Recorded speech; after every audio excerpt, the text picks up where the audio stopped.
Well, good morning, everyone. Thanks so much for joining us on this Tuesday morning on Up With KREM. I'm Channing Curtis. And I'm Tim Pham. All right, this morning you might want to grab some layers because it's kind of cold this morning.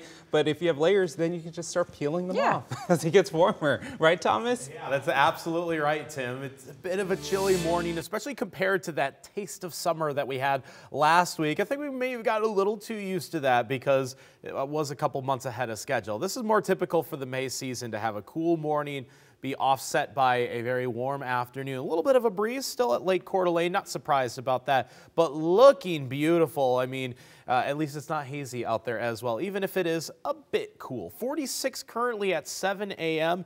in Spokane, but our temperatures are starting to climb quickly. In Pullman, you're up 8 degrees in the past hour. That's right, you went from 38 to 46 in just an hour with that hour of sunshine. Of course, that sunshine is here with us all day today. Should be a mostly sunny day. Temperatures well in the 60s by noon. Looking at upper 60s, maybe even low 70s during the afternoon hours today.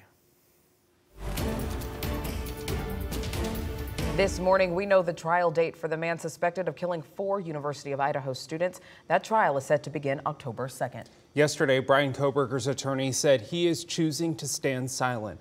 So that means the judge entered a not guilty plea for him. The defense says it expects the trial to last between 4 to 6 weeks. Yesterday, we also heard the maximum penalties the suspect could face if he is found guilty on all charges. You could be facing 10 years in prison, followed by 4 consecutive life sentences or death penalties, fines of up to $200,000 and $20,000 to be paid directly to the families. The Latah County prosecutor has 60 days from yesterday's arraignment to decide whether they will be seeking the death penalty in this case or not. Now, ahead of the arraignment, Lilia Luciano with CBS spoke to Steve Gonsalves. His daughter, Kaylee, was one of those 4 students who were killed in November. He says the hardest thing right now is just having patience. What is your biggest question, and what do you want to see from this? When do we stop with hiding all these things? I mean, let's get the process going. I mean, there's nothing more painful to the family than just to sit around doing nothing. You know, that's not justice. Meanwhile, this Thursday, the family of Madison Mogen is asking people to remember her by performing random acts of kindness. May 25th was Madison's birthday. She would have turned 22 this year.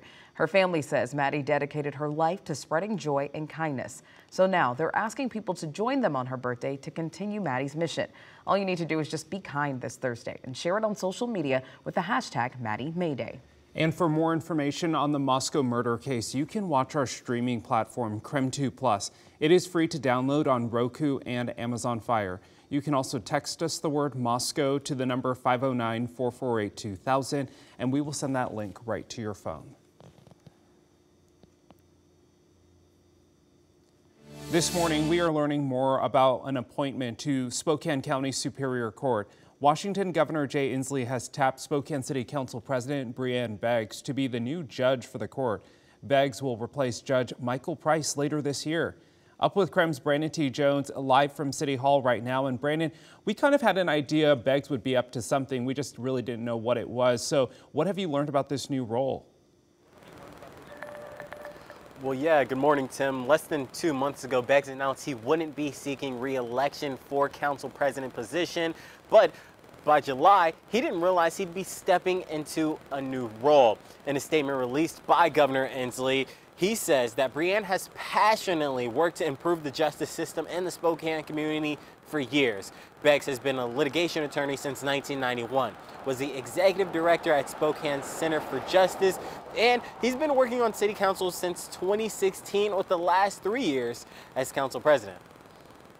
I've been practicing law for well over 30 years. I've practiced all different kinds of law, and so I feel like I'm well prepared with that part of it. But the everyday procedures and rules of how that particular courthouse works, I have a lot of learning to do. So with Beggs leaving City Council, it does mean a new council president will be elected this fall. And so far, several candidates have already announced their run. Starting July 1st, Beggs will officially join the Spokane County Superior Court. Reporting live in Spokane, Brandon T. Jones, KREM 2 News. It is 7:05 right now. Let's take a look at your morning rush. More news in less time. Spokane police arrested a man for indecent exposure in a West Central park. Police say 45-year-old Charles Simpson first approached a 17-year-old girl who was walking through the park with two children. He allegedly exposed himself and then followed the girl around the park, making vulgar comments. Simpson has 3 prior felony convictions for indecent exposure. The Liberty Lake mayor vetoed a city council ordinance that would have given the council power to accept or reject library policies. Earlier this month, the Liberty Lake City Council voted to give themselves the final say regarding library board policies. The mayor says that neither she nor the city council will initiate any book bans. And probably not a big surprise to most drivers around here, but Spokane has been named one of the worst cities in the country in terms of potholes. This is according to a new report by Quote Wizard, which analyzed Google searches over the past year. Washington State ranks 3rd when it comes to having the worst pothole problems in the country. Now, if we break that down by city, Spokane and Yakima ranked 4th and 5th worst nationwide. Pothole damage costs U.S. drivers $3 billion a year. And that's a look at your morning rush.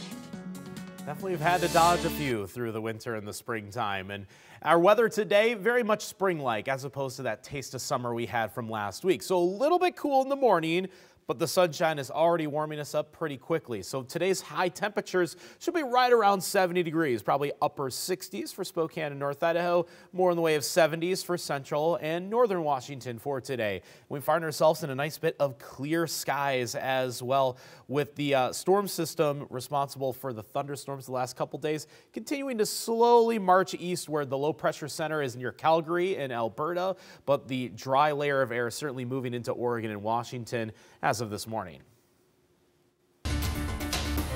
Well, the unofficial start to summer begins this weekend, of course, with Memorial Day.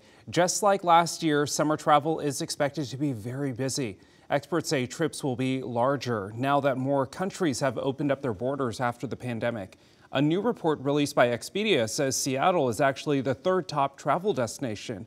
2nd is Los Angeles and 1st is New York. Expedia also reports the busiest and most expensive day to fly this summer will be July 1st. The least busy will be August 24th. So that leads us to our wake-up call question of the morning. Before the longer holiday weekend, we want to know, what's your best travel tip? Here's what you're saying. Someone said, bring water wherever you go. Carry a backpack with you on your bicycle, you name it. Bring everything. I once forgot a pair of pajamas. That's important. You need that. Check your rental car for its spare tire. That's a good one also, just in case. Another person writing us, clean your house before heading out on vacation so you can relax. I like that. All right, text us at the number 509-448-2000 or use the hashtag UpWithKREM on social media.